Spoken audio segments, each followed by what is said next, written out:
The chandeliers sparkled like stars trapped in crystal, casting golden light across the velvet walls of the five-star restaurant. Soft, classical music mingled with the quiet clinking of fine silverware, and conversations floated through the air like perfume, elegant, composed, and just loud enough to remind everyone that they belonged. But at one table, near the tall windows overlooking the city, sat a boy no older than 9. Dressed in a crisp navy suit with a neatly knotted tie, he sat perfectly still at a table set for 2, though no one else had joined him. No parents, no guardians, just him.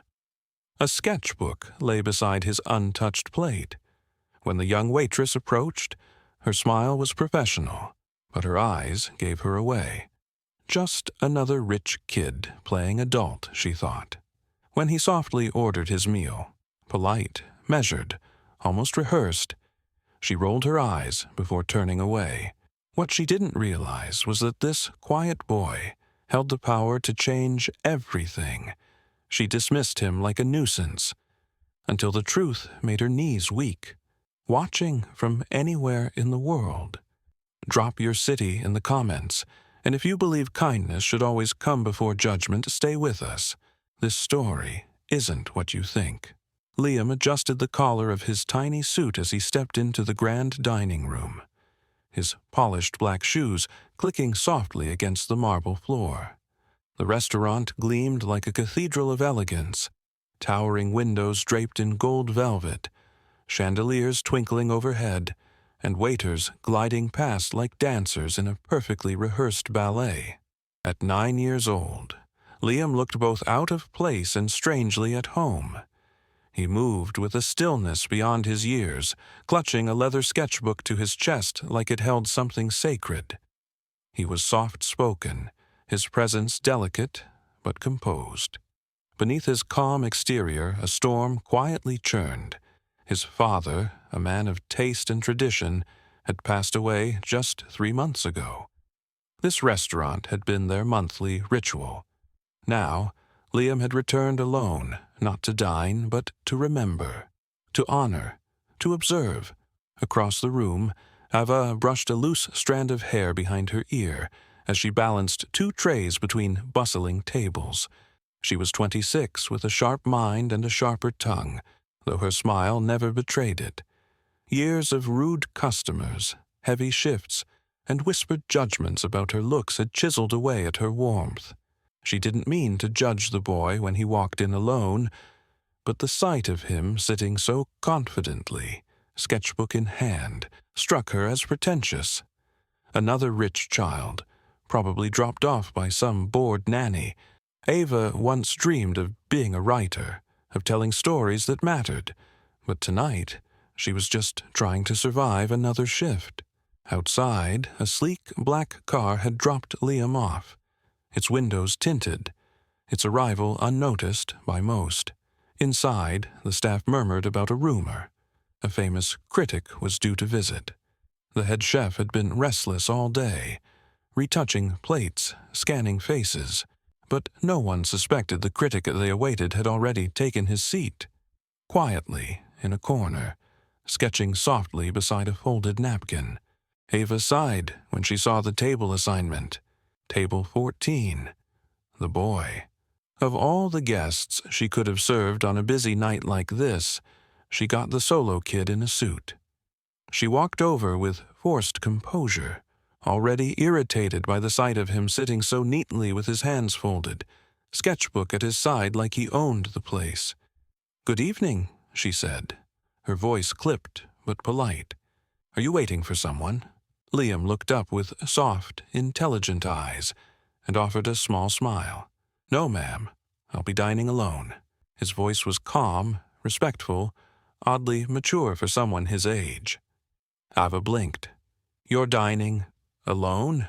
He nodded. "My dad used to bring me here. I ordered what he always got." He handed her a small card with the name of the dish scribbled on it in perfect handwriting. "Please," he added quietly. She raised an eyebrow. "That's cute. Is your nanny coming later too?" The sarcasm slipped before she could stop it. Liam simply shook his head and went back to his sketchbook. At a nearby table, a man chuckled under his breath. "Probably some CEO's kid playing grown-up," he muttered to his companion. Another waiter passed by and grinned. "Bet his dad owns the building." Ava scribbled down the order without much thought. She didn't bother going through the usual routine. No wine suggestion, no chef's greeting, no explanation of the daily amuse-bouche. He was just a child. What did it matter? Liam didn't flinch at the whispers or the dismissive tone. He sat quietly, sketching the chandelier above him, capturing the reflections in watercolor strokes. He didn't look at anyone. He didn't need to. Every detail was being recorded, every gesture, every word, every subtle cue of service, or the lack of it. Then, as Ava returned to the service counter, the energy in the room shifted. The manager came rushing out of the kitchen, whispering frantically into the host's ear. "He's here," he said in a hushed panic. "Our special guest, Michelin-connected, someone huge. Nobody knows who yet. He came unannounced." The staff straightened their uniforms. Chefs peeked from behind swinging doors. Glasses were polished twice. But as their eyes scanned the dining room for an older man with authority, none of them even glanced at the quiet boy in the corner. Still sketching, still waiting. The dining room hummed with a heightened energy as the anticipation thickened. Waitstaff whispered behind folded menus, scanning every new guest who entered the room. Then the front doors opened once more, and in walked a sharply dressed man in a black suit and pressed white apron. His demeanor quiet but commanding. His gaze didn't wander. It went straight to Liam. With purposeful steps he crossed the marble floor, past clinking glasses and stunned diners, until he reached the boy's table. Without a word, he gave a respectful bow and placed a black card delicately in front of Liam. It read, "Marcus Valen, Executive Chef." Gasps rippled like a soft wind through the restaurant. Ava, standing frozen by the service station, felt her hands go numb. The chef, the man who'd never greeted a guest personally in her presence, was bowing to a 9-year-old boy. Liam looked up calmly, smiled gently, and returned the bow with a slight nod, as if he had expected this all along. Chef Marcus turned to the staff. "This young man," he began, his voice even, "is Liam Carter, son of the late Jonathan Carter, the renowned Michelin food critic. Mr. Carter wrote his final review notes by hand and passed them on only to his son." The room fell completely silent. Every sketch this boy makes, every note he writes, those are not just drawings. They are critiques. Legacy critiques. His father's final wish was that Liam continue the work with his own eyes. Ava's heart dropped. Her earlier dismissiveness, her sarcasm, her lack of care, flashed before her eyes like a cruel montage. She stepped forward, her voice barely above a whisper. I didn't know." Liam met her eyes. His expression wasn't angry, just tired, disappointed. "That's the thing," he said softly. "You didn't ask. You didn't have to know who I was to be kind. You just had to see me." His words didn't rise, but they cut deeper than any raised voice could. Murmurs spread as reality settled over the diners and staff. They hadn't just overlooked a guest. They had judged a child, a grieving child, a child carrying the weight of a legendary legacy and honoring his father not with loud demands or special treatment, but with silence, observation, and grace. Ava looked down, ashamed. She had been so used to dismissing people before they had a chance to be known, and tonight it had backfired in the most humbling way. Liam didn't hold it over her. He didn't need to. The truth had already spoken, and every head in the room now turned not with pity, but with reverence for the quiet boy who had come not to impress, but to remember. Liam's fingers brushed over the edge of his sketchbook as the murmurs around the room faded into a gentle hush. For a moment, his gaze lifted toward the chandelier above, the same one his father used to point out during their visits. "See how it catches the light differently from each seat?" he would say. "Perspective, Liam. Every guest sees the same room through a different lens. Your job isn't just to observe, it's to understand." Those words had stayed with Liam, even more so after his father's sudden passing.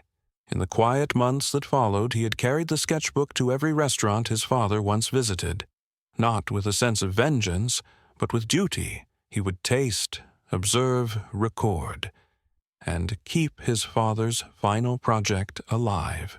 He flipped open the sketchbook slowly, revealing pages filled with delicate pencil drawings, swirls of color capturing dishes, dining rooms, faces. But these weren't just pictures. Each page carried annotations, taste notes, service impressions, emotional cues written in a boy's neat, careful hand. The chef, still standing beside him, gently asked, "May I?" Liam nodded, turning to the most recent page, the very restaurant they sat in tonight. Ava, standing a few feet away, watched with a hollow feeling swelling in her chest. Chef Marcus read aloud from Liam's handwritten critique. Starter, thoughtful. Entree, bold, familiar. Dessert, comforting. Service, distant, judgmental. Atmosphere, confused. Trying to impress, afraid to connect. The words hit harder than any scolding. Ava didn't even realize her hands had started to tremble. Chef Marcus turned to Liam and said with sincerity, "On behalf of the entire team, I'd like to name you our guest of honor tonight." He gestured to a waiter, who quickly removed the simple plate Liam had been served and replaced it with a custom tasting menu, one only reserved for VIPs. "You honor your father's legacy with grace," he added, "and you honor this restaurant with your presence." Liam smiled, soft and sad. He used to say food wasn't about taste. It was about the way people treat you while you eat. That's what makes a place special. He didn't say it to hurt anyone. He said it because it was true. Ava stood still, unable to move. Her cheeks flushed, not from embarrassment, but from realization. She wasn't ashamed because Liam turned out to be someone powerful. She was ashamed because she hadn't seen the human being in front of her. She had assumed, dismissed, minimized. And in doing so, she had overlooked a child who carried more purpose and depth than most adults she'd ever served. As Liam went back to sketching, his posture lightened now, his strokes more relaxed, Ava looked down at her apron, then up at the boy again. It wasn't about the sketchbook, the chef, or the review.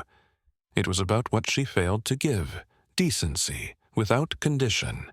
And that was a lesson she would carry far beyond this shift. The days that followed felt like a quiet storm of reflection inside the restaurant's polished walls. Word of what had happened that evening traveled fast, not because Liam sought attention, but because the story carried a truth too powerful to stay hidden. Management immediately called for change. Staff underwent retraining focused not just on protocol, but on perception, empathy, and the danger of assumptions. No longer would age, attire, or silence define a guest's worth. Ava, changed by the experience more than she cared to admit, wrote about it anonymously in a late-night blog post, titled "The Boy Who Taught Me to See." It wasn't bitter or defensive, it was honest. She wrote about how she had failed, not as a server, but as a human being, how that failure woke something up in her. The blog went viral within days. Comments flooded in. People shared their own stories of being underestimated, ignored, unseen. The post did more than resonate. It sparked a movement. Ava, once hardened by long hours and rude tables, enrolled in a night-writing class, not for fame, but because telling stories, real, painful, redemptive stories, suddenly felt necessary. One evening, weeks later, She opened her locker to find a small envelope with no return address. Inside was a folded piece of watercolor paper. On it, a sketch. Her smiling, gentle, kind, not exhausted, not worn. Beneath it, in careful handwriting, was a simple message. Thank you for changing. Liam. The restaurant, too, changed. The front of the new menu now bore a line where the chef's signature once stood. It read, "Every seat matters. Every soul is seen." And they meant it. From that day on, they served not just food, but dignity. Months later, on a breezy spring evening, Liam returned. Taller now, his suit a bit looser on his growing frame, but his sketchbook still in hand. Ava saw him the moment he walked in. She didn't hesitate. She approached him with a warm smile and said, "Welcome back, Liam. We've saved your favorite seat." And she had. It was the one near the window, the one he always sat in with his father. That night, Liam ate in peace, drew in color, and watched the staff flow around him with new energy.